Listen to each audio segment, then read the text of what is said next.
I was reading one of the biographies, one of the articles about you, and then you flunked acting in school? Did they give you a...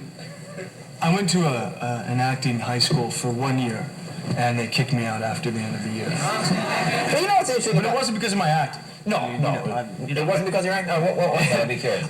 It was personality conflicts with the principal of the school. Oh, of course. You see, I was going the right speed, but to him it was just a little too fast. A personality conflict with the principal. I can just see my old man buying that story. God, it's just a personality.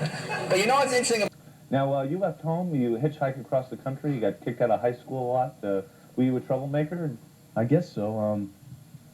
Seems like such a long time ago, but yeah, the last time they kicked me out, what did they write on the piece of paper? It said that I had a bad attitude towards the educational process and was a poisonous influence upon the minds of my fellow students. Wow, that's pretty impressive. So now I get to be on television and be a poisonous influence to the minds of everyone who watches.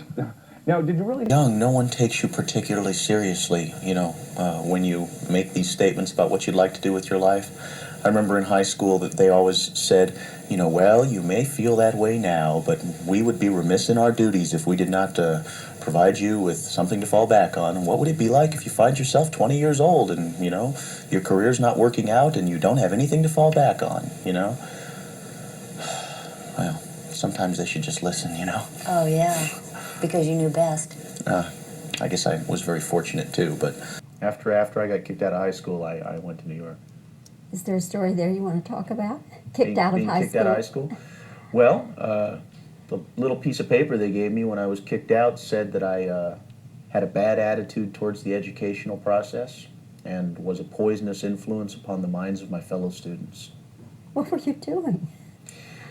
Well, I was the student body president of this high school, and I just used to, I had the power as student body president to call these meetings of the entire student body, and I think that usually these meetings were used for the student body president to have some rally about picking up trash on campus or something like that. And I used to call these meetings with very frequently, and talk to the kids about what we were actually doing there in school, and you know, stuff it seems petty now, but at the time it seemed pretty important, and I guess the higher-ups just didn't like what I had to say, so. No warnings, they just... Oh, no, I got my fair share of warnings, and it was certainly nothing more than, you know, foolish pride that got me thrown out. I'm sure if I decided to back down, I probably could have had that lamb skin, you know, that sheepskin. What do they call it, a sheepskin? Lambskin? High school, I think, is just a diploma. Just a diploma. Mm-hmm. Shucks. Well, I could have had that diploma, I suppose, but, you know, it doesn't seem to have made my life a particularly darker or unhappier place not having it.